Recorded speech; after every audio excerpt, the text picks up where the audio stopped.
परिवार को मैं कभी भुला नहीं सकता।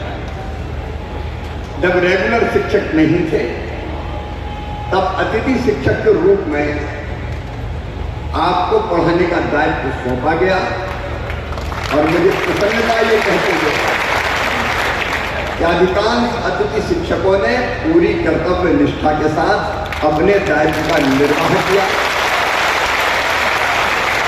अपने दायित्व को निभाया। आप वो हैं जिन्होंने हमारी शिक्षा की गाड़ी को आगे बढ़ाया। बच्चों को आप लगातार गांव-गांव में पढ़ाते रहे। मैं आपको इसके लिए हृदय से धन्यवाद देता हूं। आज मैं शिक्षा पर कोई भाषण देने नहीं आया, क्योंकि वो समय पे हमारी चर्चा होती रहती है। लेकिन मित्रों, मैं अपनी ड्यूटी मानता हूं कि जिन लोगों ने जी जान से अपने सामर्थ्य और अपने क्षमता के अनुरूप बच्चों को विद्या का दान दिया, उनकी जिंदगी भी कुछ बेहतर की जाए। अनिश्चितता के घर वो लगातार लटके ना रहे। और इसलिए अभी अलग अलग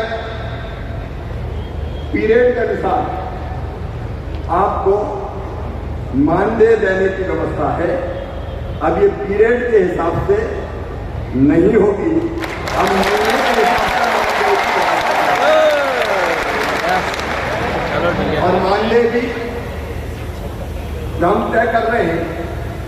वर्तमान जो होता है, अतिथि शिक्षक वर्ग 1 9,000, इसके स्थान पे 18,000 रुपया दिया जाएगा। शिक्षक वर्ग 2 7,000, उसकी जगह 14,000 और 3 को 5,000 की बजाय 10,000 रुपया ये मानदेय किया जाएगा। और अभी शायद हर महीने करते हैं, अनुबंधिका करते हैं। अब बीच में कोई भी गैप नहीं होगा। एक बार अनुबंध हो गया तो पूरे साल चलेगा।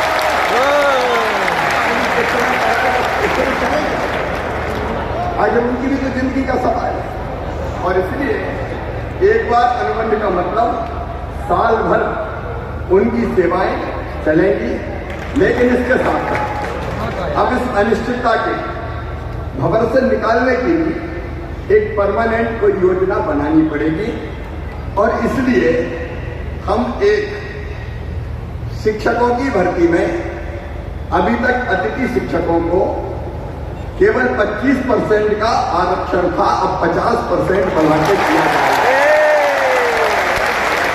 क्योंकि वो पढ़ा जो अनुभवी है, वर्षों का व्यवहारिक ज्ञान जिनको है, अगर वो भर्ती होंगे तो मैं समझता हूं कि वो बेहतर ढंग से बच्चों को पढ़ा सकेंगे, बेहतर ढंग से बच्चों को पढ़ा सकेंगे। और ये व्यवस्था अगली भर्ती से ही जैसे होती है तत्काल हम लागू करने का काम करेंगे।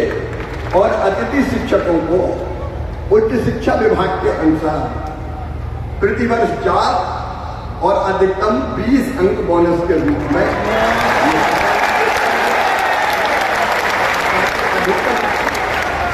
उनका चयन हो सके, उनका सिलेक्शन हो सके। आप पढ़ाने का काम कर रहे हैं, लेकिन पूरे मान और सम्मान के साथ पढ़ाएं। एक मैं ये भी तय कर दूंगा कि जैसे नियमित पढ़ाने वालों को वेतन मिलता है, अब क्योंकि वेतन तय हो गया है, मानदेय तय हो गया है, इसलिए निश्चित महीने की 1 तारीख 1 या 2 3 4 जो भी होती है उसमें सबको मानदेय मिल जाए। भटकना ना पड़े, परेशान ना होना पड़े, ताकि इनके घर की गाड़ी भी चल सके, परिवार को भी ये ढंग से देखने का काम कर सके।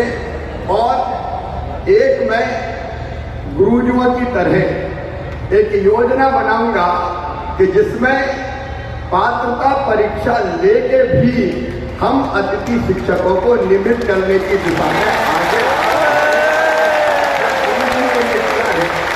तो उनके लिए भी हम सोच सकते हैं। केवल जो आरटीए के अंदर आपको पता है, शिक्षा का जो कानून है आरटीई, उसके अंतर्गत डीएड बीएड वाली जो बाध्यताएं हैं वो हम रिलैक्स नहीं कर सकते क्योंकि वो केंद्रीय कानून है।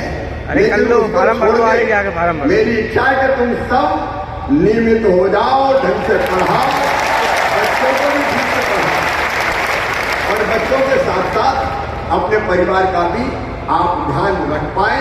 आपने इतने दिन में जहां गया पर अनुशासित तरीके से अपनी बात रखने का काम किया। मैं जहां जाता था मेरे अतिथि शिक्षक मित्र मिलते थे और बड़े अनुशासित ढंग से अपनी बात करते थे। मेरी आपसे इतनी अपील है कि मैं आपकी चिंता करूंगा, भारतीय जनता पार्टी की सरकार आपकी पूरी चिंता करेगी, आपकी जिंदगी अनिश्चित हम नहीं रहने देंगे, निश्चितता लाकर ही रहेंगे। कई कदम मैंने आपको बता दिए, लेकिन आपसे भी मेरा आग्रह है कि शिक्षक का मतलब सामान्य सेवा नहीं है, ये है बच्चों का भविष्य बनाने का काम। आज जो बच्चे पढ़ेंगे वही मध्य प्रदेश बनाएंगे, वही अपने देश को बनाएंगे।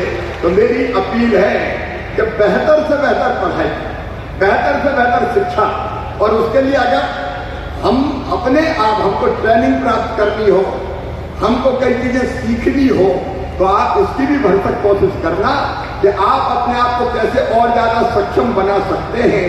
शिक्षकों का भाषण नहीं बोलता, शिक्षकों का आचरण बोलता है, प्रभावित वही करता है। और इसलिए आपका आचरण बोले। आपको देखे देखो, मैं आज जो कुछ हूं, मैंने अनेकों बार कहा, मैं आज फिर कह रहा हूं कि मैं जो कुछ हूं आज, उसमें सबसे बड़ा योगदान है तो मेरे माता पिता के बाद मेरे गुरु, मेरे शिक्षक।